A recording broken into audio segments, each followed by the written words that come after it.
नमस्कार,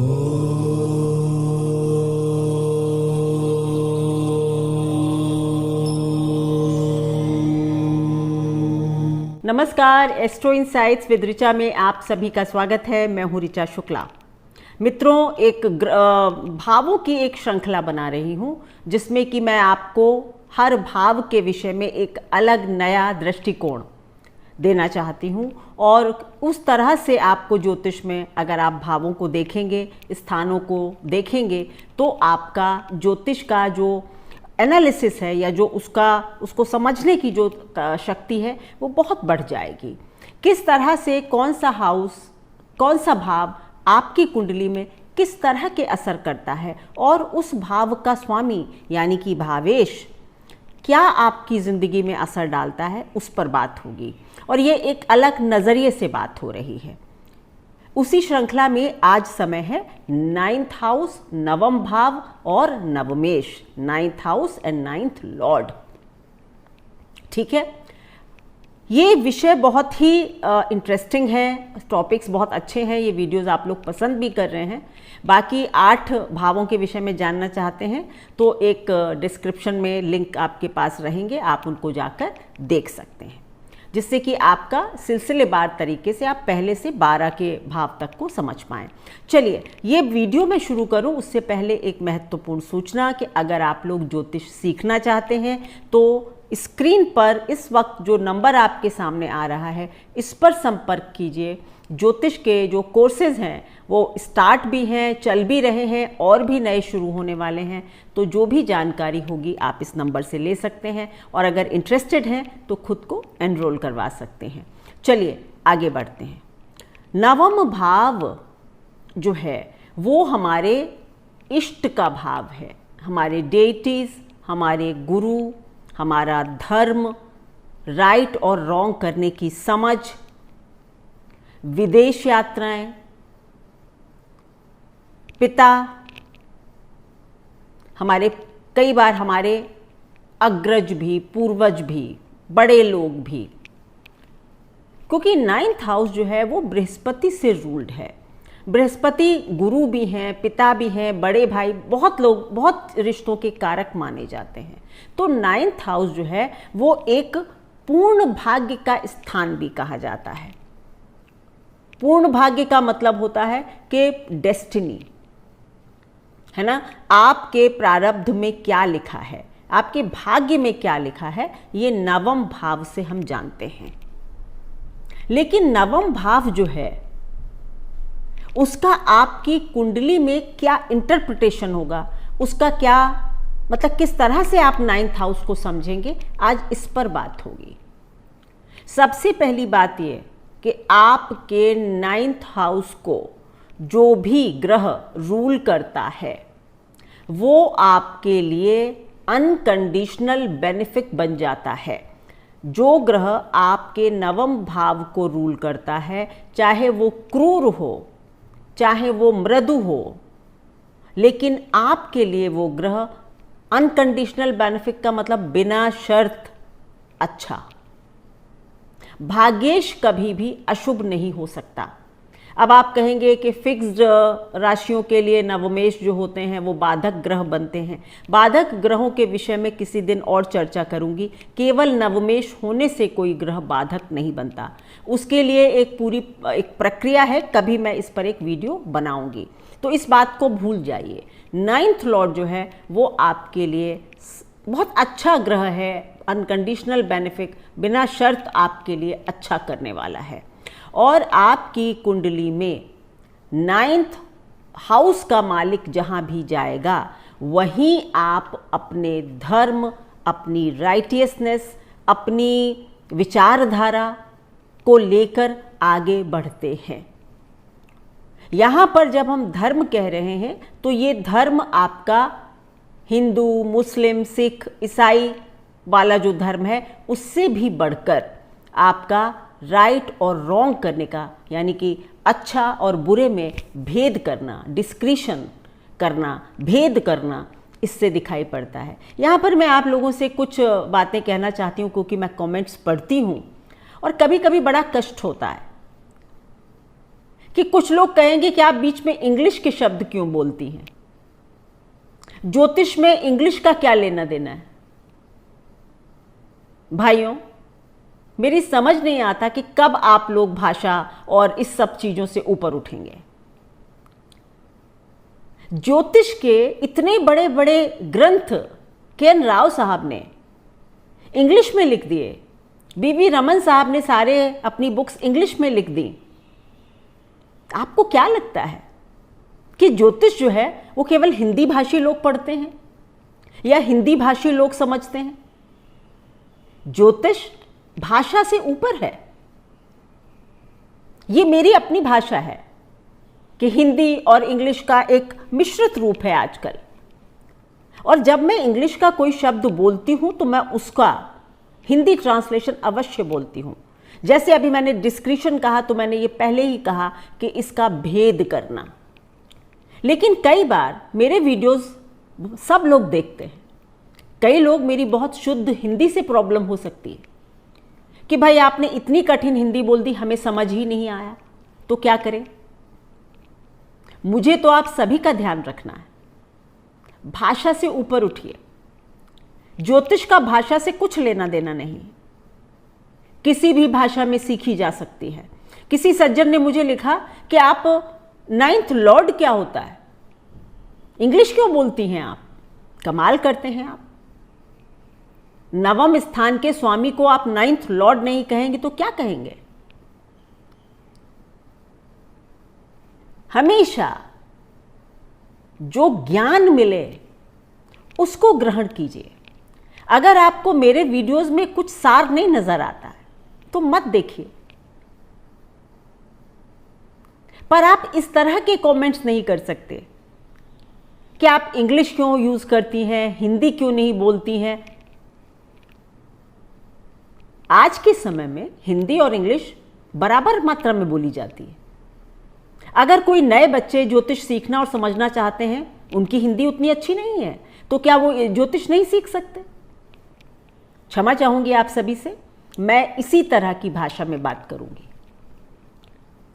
मैं बहुत कोशिश करती हूं कि हिंदी ही बोली जाए और मुझे अपने हिंदी बोलने पर बहुत गर्व है।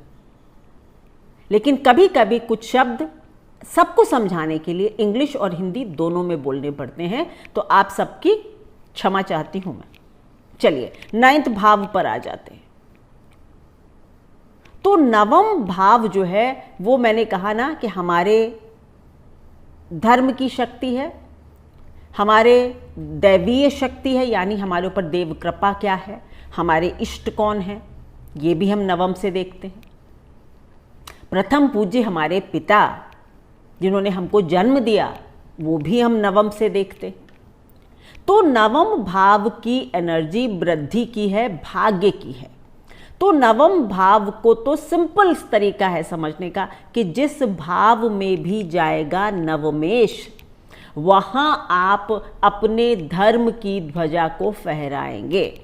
या आप ये कह सकते हैं कि उस भाव से रिलेटेड धर्म को, अगर वो ग्रह अच्छी अवस्था में है, शुभ ग्रहों से दृष्ट है, शुभ ग्रहों से युक्त है, कंजंक्ट है, देखा जा रहा है, तो आप हमेशा बहुत धर्मावलंबी होते हैं। धर्म का अवलंबन कभी नहीं छोड़ते, धर्म का साथ कभी नहीं छोड़ते। पूजा पाठ करते हैं या नहीं इसका मतलब नहीं है, राइट और रॉन्ग की बात हो रही है। जिस धर्म की बात कृष्ण कर रहे थे, श्री कृष्ण, श्री हरि कृष्ण ने कहा ना स्वधर्म।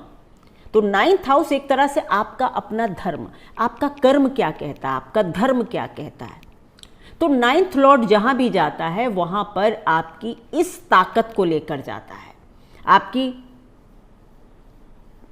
डूज एंड डोंट्स, किस तरह से आप जीवन को हैंडल करते हैं, आपकी क्या मानसिकता रहती है चीज़ों को हल करते वक्त, और आपका भाग्य कहाँ क्या कैसा दिखाएगा, ये भी आप नवमेश से जान सकते हैं।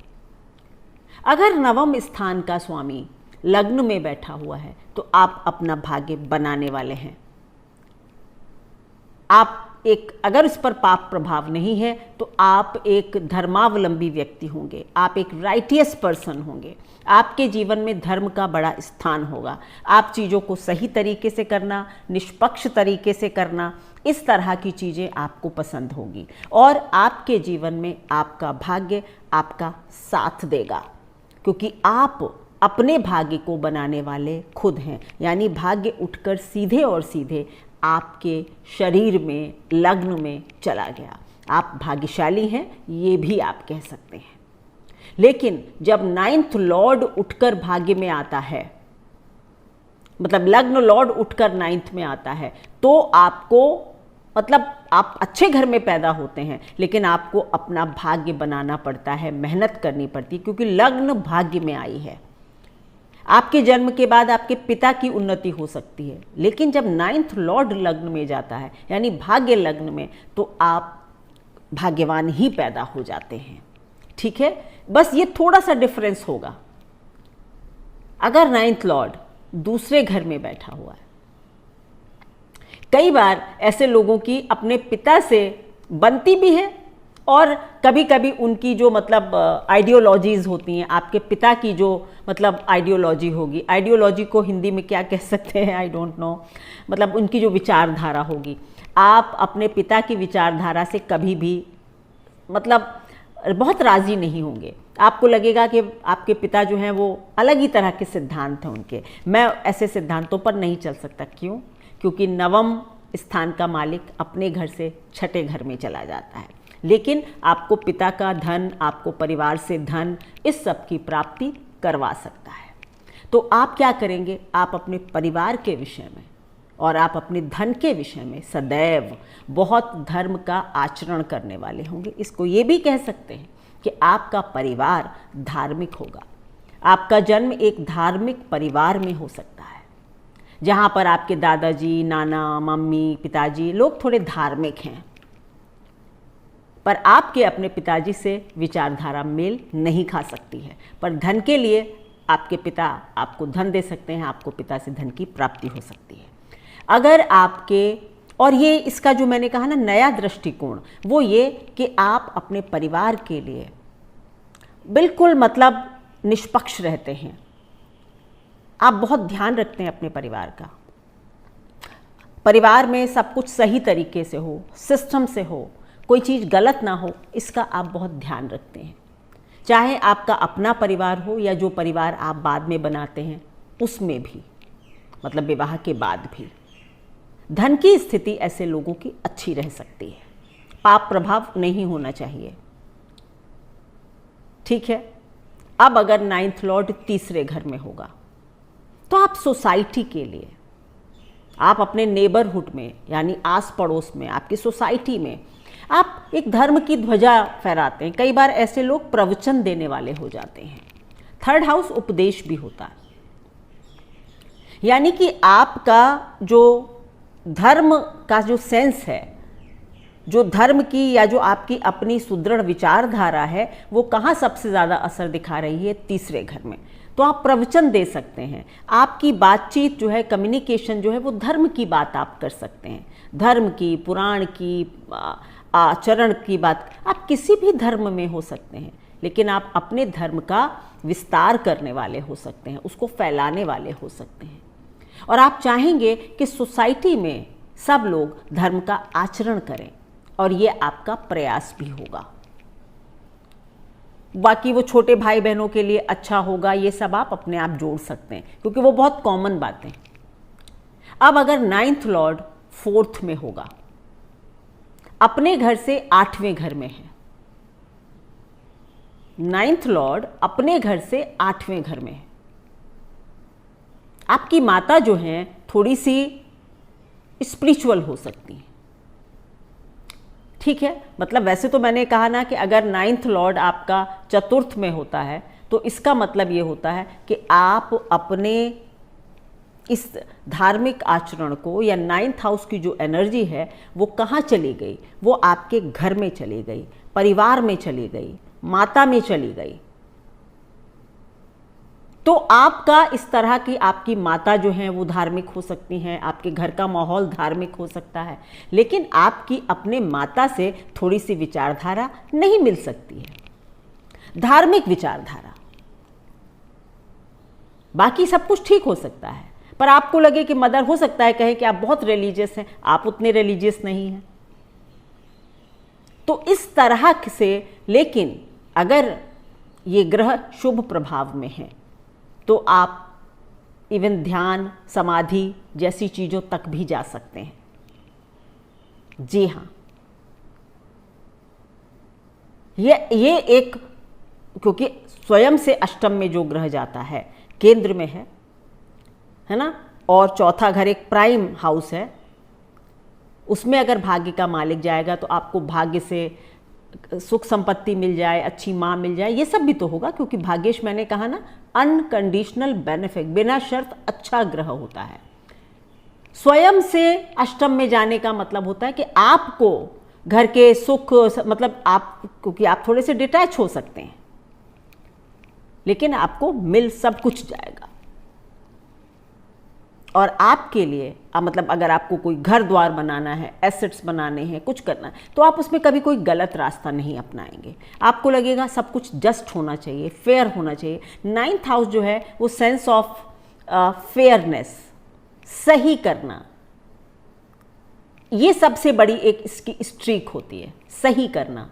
सही और गलत का भेद 9th हाउस बताता है। अगर 9th लॉर्ड 5th हाउस में है, 5वें घर में, नवमेश पंचम में है, बढ़िया स्थिति है, अपने से नवम, त्रिकोण का मालिक अपने से त्रिकोण में, बहुत ही सुंदर पोजीशन है। आप अपने सारे धार्मिक विचार, आप अपनी आइडियोलॉजीज सब आप अपने बच्चों में ट्रांसफर करना चाहेंगे। और ये भी सच है कि भगवान की कृपा से, ईश की कृपा से आपको संतान प्राप्त हो, इसका भी संकेत होता है। मतलब बच्चा आपको किसी मान मनौती से प्राप्त हो, ऐसा भी हो सकता है। बच्चा आपके भाग्य को बढ़ाने वाला होगा,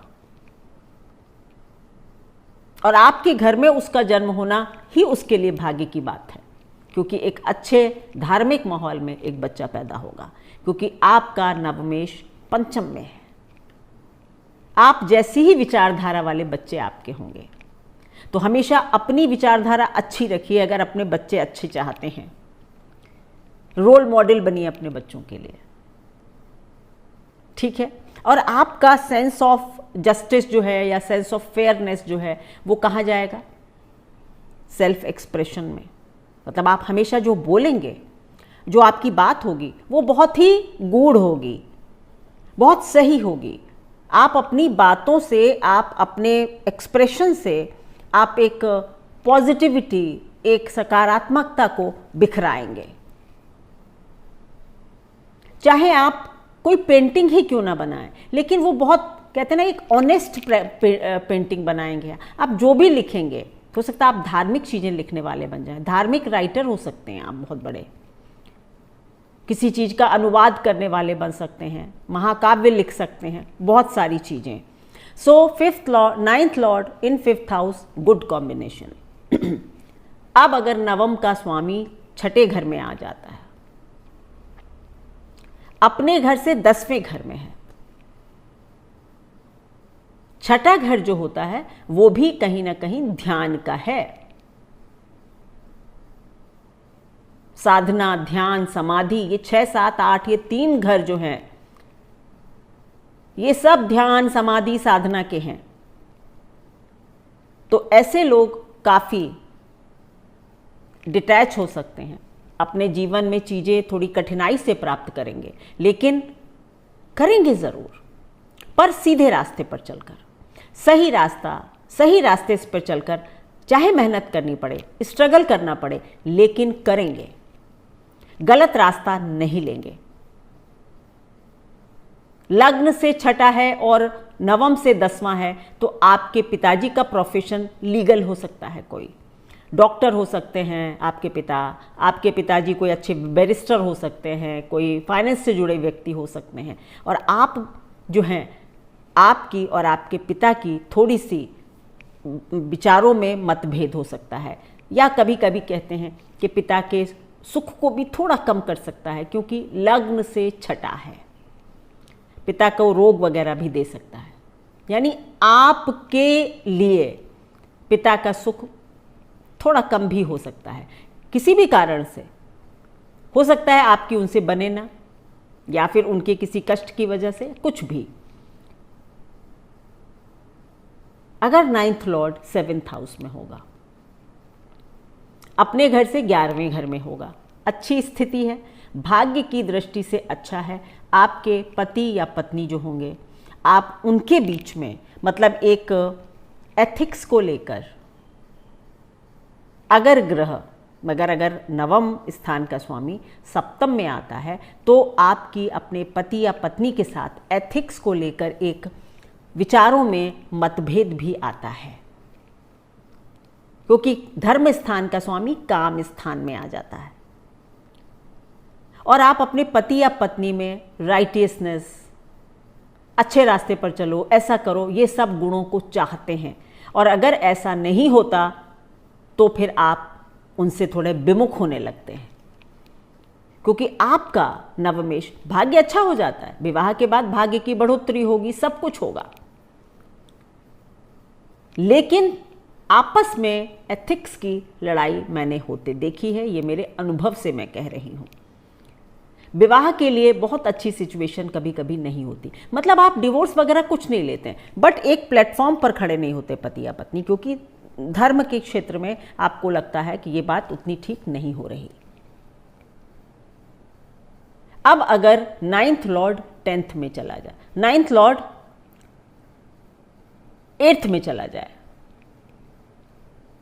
अपने से 12वें घर में आ जाए, ये एक अच्छी स्थिति नहीं है। यानी धर्म का व्यय हो जाना, यानी कभी कभी ऐसा भी हो जाता है कि आप अपने धर्म को बदल लेते हैं। कई बार ऐसे लोग गोद दे दिए जाते हैं, जी हाँ, कई बार आप अपने धर्म को बदलने का मतलब ये भी होता है कि आप जिस परिवार में जन्म हुए एकदम उससे विपरीत बन जाएं, आपके एकदम मानदंड दूसरे हों। अगर घर पूजा पाठ वाला है, हो सकता है आप बिल्कुल भगवान को ना मानते हो, है ना, बिल्कुल एकदम डिफरेंट, विपरीत। धर्म का व्यय हो रहा है, खर्चा हो रहा है, पिता की सेहत वगैरह भी थोड़ी कमजोर हो सकती है, अगर और भी पाप प्रभाव है तो पिता से थोड़ी दूरी भी हो सकती है। आप धर्म के मामले में थोड़े से, देखिए, दो बातें होंगी, या तो आप बिल्कुल साधनामय जीवन होगा अगर ये ग्रह शुभ है, अच्छा है, पर अगर क्रूर ग्रह है, क्रूर प्रभावों में है, तो फिर आप थोड़े कम विवेक वाले हो सकते हैं, है ना, थोड़ी कम विजडम यूज करना, या थोड़े बहुत कभी किसी गलत या कॉम्प्रोमाइज करना धर्म से हो सकता है। अब अगर 9th लॉर्ड 9th में ही है, सबसे अच्छी स्थिति है, इससे अच्छा क्या होगा। आपके पिता भाग्यवान हैं, मतलब आप अच्छे परिवार में आपने जन्म लिया, आपके पिता अच्छे हैं, ठीक है, संस्कारवान हैं, राइटियस हैं। अब अगर शनि होगा 9th लॉर्ड और शनि वहीं बैठा होगा तो आपके पिता बहुत मेहनती होंगे। अगर सूर्य होगा और अपने घर में बैठा होगा तो आपके पिता राजा जैसे स्वभाव के होंगे। चंद्र होगा तो सॉफ्ट होंगे, इमोशनल होंगे। मंगल होगा तो आपके पिता जो हैं वो थोड़े से डोमिनेटिंग और क्रूवल भी हो सकते हैं थोड़े से, है ना। बुध होगा तो ग्रहों के हिसाब से पिता के, अगर बृहस्पति हो अपने घर में बैठे हों तो गुरु जैसे हो सकते हैं आपके पिता। वो सब ग्रहों के हिसाब से आप देख सकते हैं, बहुत अच्छी स्थिति है और आप भी धर्मवान हैं। धीरे धीरे करके, यानी सेकंड पार्ट ऑफ लाइफ में अगर 9th लॉर्ड 9th में है तो शुरू से आप इतने धार्मिक या आप इतने सही रास्ते पर चलने वाले नहीं होते, लेकिन धीरे धीरे जैसे जैसे उम्र बढ़ती है, क्योंकि जो कुंडली के ये खाने हैं ना, तो ये जो 9, 10, 11, 12 है, ये आप समझिए कि बिल्कुल जीवन के उत्तरार्ध में ज़्यादा असर दिखाते हैं। तो जैसे जैसे आपकी उम्र बढ़ती है आप धार्मिक होते जाते हैं, ठीक है। 9th lord in 10th house, one of the best positions, Rajyoga भी बन जाता है। यानी आप अपने धर्म को लेकर अपने कर्म में उतर गए, तो आप अपने कर्म क्षेत्र में बहुत बहुत अच्छे होते हैं, सीधा रास्ता, सच्चा रास्ता, अच्छा रास्ता, समाज की भलाई का रास्ता। और अगर आप जॉब भी कर रहे हैं, कुछ भी कर रहे हैं, बट उसमें आप एक धर्म को लेकर उतरते हैं, एक राइटियसनेस को लेकर उतरते हैं, आप जिस काम में भी, मतलब जिस कर्म को भी करते हैं उसमें धर्म को समाहित करते हैं, और ये भी एक गारंटी हो जाती है क्योंकि भाग्य का भी स्वामी है ना। तो अगर आप कर्म करते हैं तो उस कर्म में भाग्य आपका साथ दे देता है, इसीलिए ये राजयोग है। पिता के स्तर में वृद्धि हो सकती है आपके जन्म के बाद अगर 9th लॉर्ड 10th में है। आपके लिए भी अच्छा, आपके पिताजी के लिए भी अच्छा। 9th लॉर्ड इन 11th हाउस। आप इनकम के क्षेत्र में धर्म को लेकर उतरे हैं। आय, इनकम, लाभ, इसमें आप बहुत फेयर होंगे कि भाई जो कमाऊं वो बिल्कुल सही रास्ते से कमाऊं। मैं किसी का ना एक पैसा लूंगा ना किसी को दूंगा। दूंगा कर भी सकते हैं, लेंगे नहीं। इनकम सही रास्तों से हो। समाज में अगर आप किसी ग्रुप में किसी से जुड़े हुए हैं तो जरूर, अगर आपका 9th लॉर्ड 11th में है, आप सच मानिए आप ऐसी किसी संस्था से जरूर जुड़ेंगे जहां पर चैरिटी का काम होता है, जहां पर सत्कर्म का कार्य होता है, अच्छे काम, जैसे रोटरी क्लब, ये वो, इस तरह की चीज़ों से आप जुड़ेंगे क्योंकि आप अपने धर्म को सामाजिक जीवन में भी ला रहे हैं। आपकी नेटवर्किंग में ऐसे लोग अवश्य होंगे, आप ऐसे लोगों से जुड़ना पसंद करेंगे और उसमें आप चैरिटी वगैरह भी करना पसंद करेंगे। अगर ग्रह बहुत पाप प्रभाव में हो तो थोड़ा अलग तरह से हो सकता है कि आप अपने इनकम के सोर्स काफ़ी गलत तरीके से कर रहे हैं। ये सब मैं तब कहती हूँ जब अच्छा हो ग्रह। इनकम तो दोनों स्थिति में देगा, अच्छा और खराब, पर किस रास्ते से आ रही है ये आपको बताएगा। 9th लॉर्ड इन 12th हाउस। आप देव भक्ति, देव स्थानों की विजिट आपको बहुत अच्छी लगती है। मोक्ष का स्थान है, खर्चे का स्थान है। ऐसे लोग भी धर्म के कार्यों में काफ़ी खर्च कर सकते हैं, चैरिटी कर सकते हैं, धार्मिक यात्राओं पर खर्च कर सकते हैं। घूमने जाना है तो वो कहेंगे ऐसी जगह चलो जहाँ कहीं दर्शन भी हो जाए और घूमना भी हो जाए। अगर पाप प्रभाव में होगा तो आप कैसीनो भी जा सकते हैं घूमने, है ना, क्योंकि धर्म डाइल्यूट हो गया, फिर धर्म का व्यय हो गया। पर अगर अच्छा शुभ स्थिति में है तो फिर आप कहेंगे कि धार्मिक यात्राएं चलो करते हैं, ऐसा अच्छा है। पिता के लिए आप बहुत अच्छी पोजीशन नहीं है अगर नवमेश 12वें घर में होता है। पिता से कभी कभी दूरी करवा देता है, अन्य और बहुत सारे फैक्टर्स काम करेंगे, लेकिन ये थोड़ी सी कमज़ोरी होती है ना। अब आपसे पिता की थोड़ी दूरी हो सकती है, वो कारण कुछ भी हो सकते हैं जो यहाँ पर नहीं डिस्कस किए जा सकते। अलग अलग कुंडली में अलग अलग कारण होंगे। तो मेरा जो आज का वीडियो है वो आपको ये बताने का है कि 9th लॉर्ड नवमेश जहां भी जाते हैं वहां आप अपनी धर्म की ध्वजा को लेकर उतरते हैं। आप धर्म को, राइट और रॉन्ग को लेकर उतरते हैं।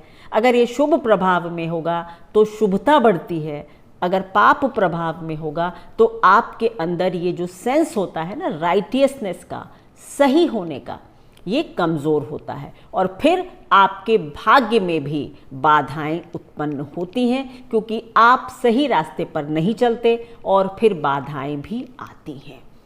तो 9th हाउस से सबसे पहली बात ये कि अगर आपकी कुंडली में नवमेश अच्छी स्थिति में ना हो तो आप अपने 9th हाउस के मालिक को देखिए और जो भी ग्रह उसका मालिक है उसके हिसाब से आप ग्रहों की पूजा आराधना कर सकते हैं।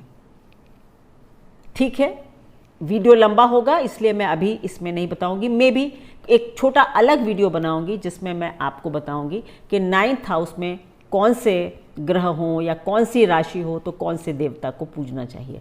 चलिए अभी यहीं पर ख़त्म करती हूँ इस वीडियो को। और आपको मेरे वीडियोज़ अगर अच्छे लगते हैं, पसंद आते हैं, पहली बार देख रहे हैं तो लाइक कर दें। कंटेंट अच्छी लगे तभी शेयर करें अपने मित्रों के साथ और चैनल को सब्सक्राइब करें। धन्यवाद। है।